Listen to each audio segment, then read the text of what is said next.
So I recently had a conversation with a guy in his early 40s, and he said something that really stuck with me, and that was, I want to retire whilst I'm still in good health.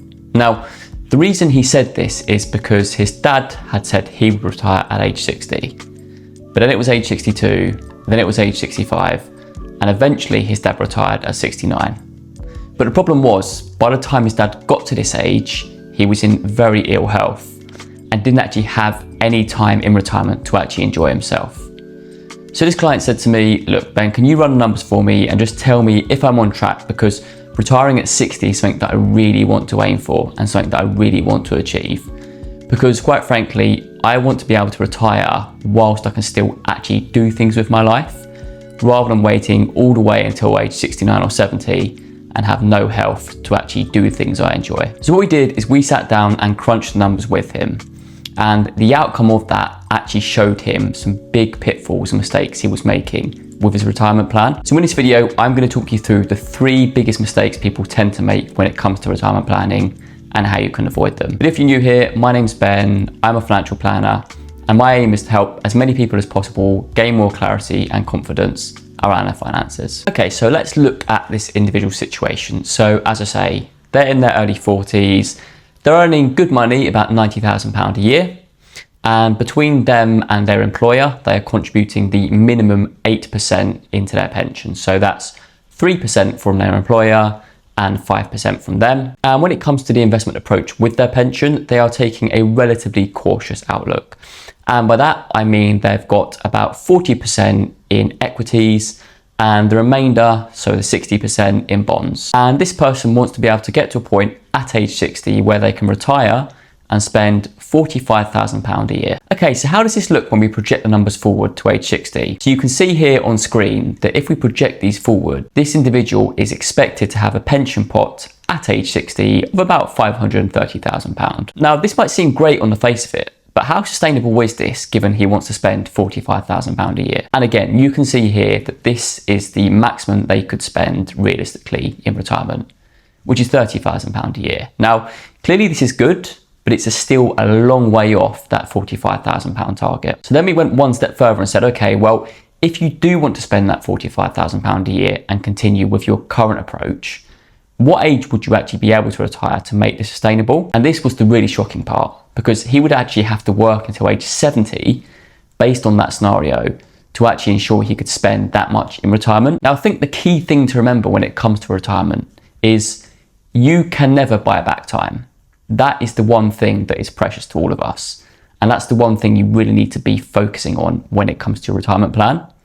Because, you know, you may want to spend a bit more money now or take a little less risk with your investments because you're wanting to, I suppose, protect what you've already got.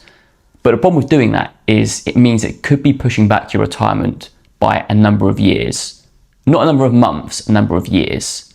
So what can we do in this individual situation to actually ensure he can retire at 60 and actually retire whilst he's in good health and enjoy those earlier years of retirement? Okay, so the first thing we can look at here is the contribution he is making. So as I say, 8% is the standard really for most people.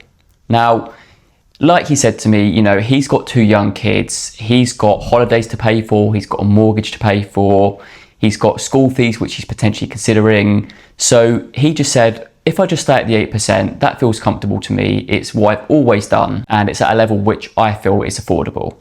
So I said, okay, well, that's completely understandable. And look, you've got your other costs, you've got your other commitments in life. But what about if we increase the 8% to 10%? So nothing drastic, a 2% change in your contribution amount. Now, given this individual's earnings, that equates to about £150 extra a month. And you can see on screen now what impact that has over the longer term. So this now means that at age 60, he has got a pension pot of just short of £600,000. So just from that one small change alone, that adds an extra £50,000 to £60,000 in terms of his pension pot when it comes to age 60. But again, if we are wanting to aim for that £45,000 a year, what does that actually mean if he's increasing his contributions? So you can see here that this actually means that we've shifted from age 70 being the possible retirement date to age 68.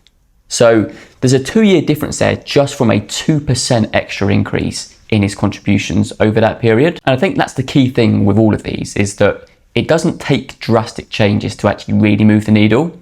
So as I say, you can see here that we're only increasing his contributions by £150 a month, which, you know, is not a significant sum of money for someone earning that level of income.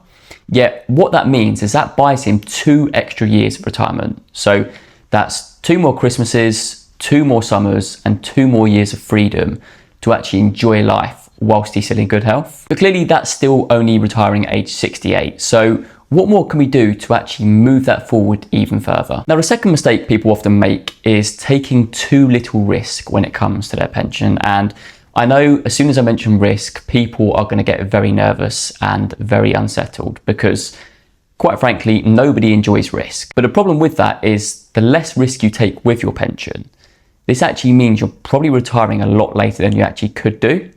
So, as I say, in his situation, he's got about 40% of his pension in equities and about 60% in bonds. So what does it do if we actually change that to more of a mix? So let's say we go for 70% equities and 30% bonds. Now, this is not us being irresponsible or taking a huge level of risk.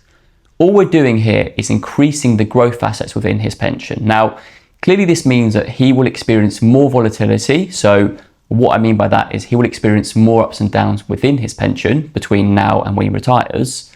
But what does that actually mean for when he can retire? So you can see here that that increases his pot to £760,000 when it comes to age 60.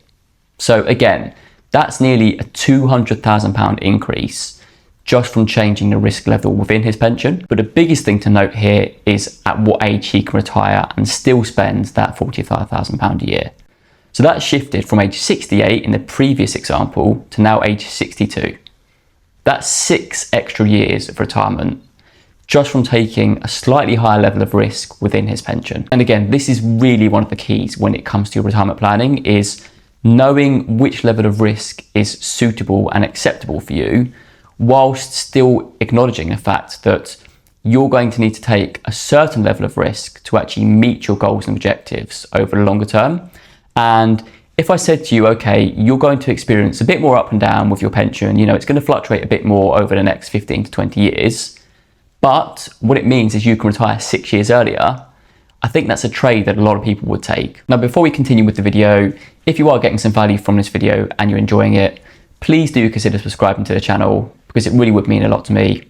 I'll be posting a lot more videos just like this in the future. Okay, and the third and final mistake is how much he wants to be spending in retirement. And we said in this example, he wants to spend about £45,000 a year, and that's the spend amount net of tax rather than the income amount. Now, this is quite reasonable, and this is roughly what he's spending now after his mortgage costs. So again, we've assumed in these scenarios that he would have paid off his mortgage. So that £45,000 does seem realistic, but the thing people often overlook is that there are so many costs involved when you are working, which actually aren't likely to be costing you any money once you come to retire. So things like commuting costs, which will not be there anymore, work lunches out and coffees, probably going to be spending less on those.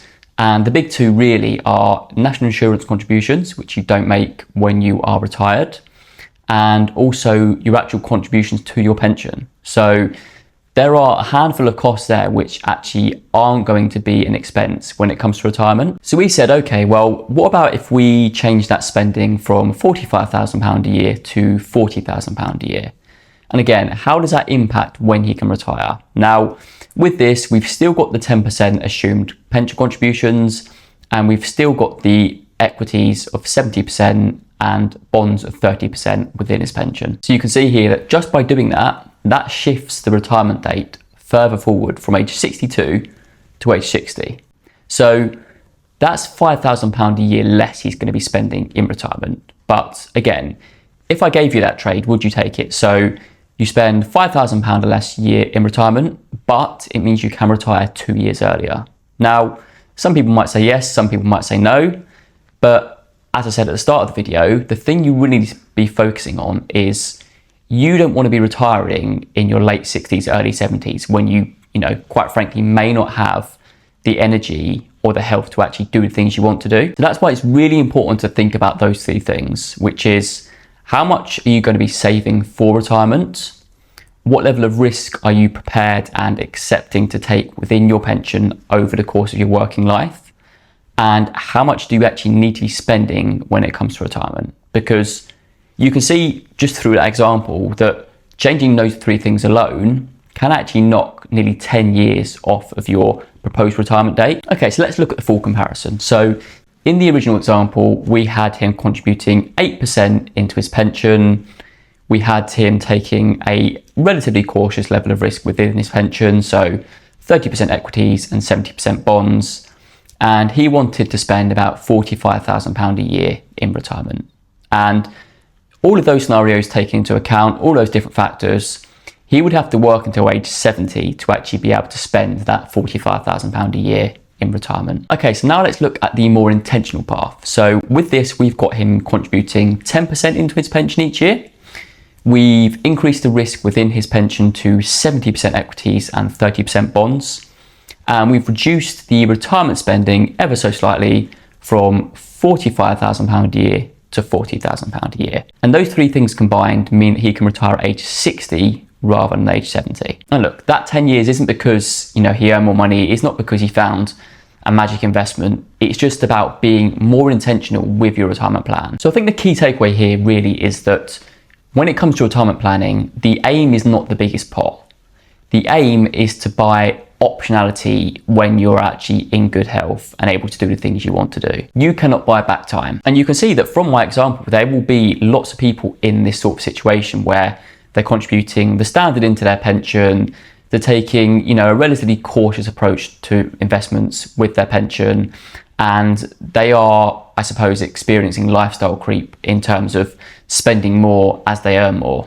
And this means that they are probably pushing back their retirement by a number of years without even realizing it. So what I've done is I've created a financial clarity system. And what this aims to do is it takes where you are now, so your current age, your current income, how much you've got saved within pensions and investments already, and how much you're contributing on a regular basis, and actually shows you if you are on track to meet your goals and objectives when it comes to retirement. So if this is of interest to you, I've left a link to this in the description below. But anyway, hope you got some value from the video as ever.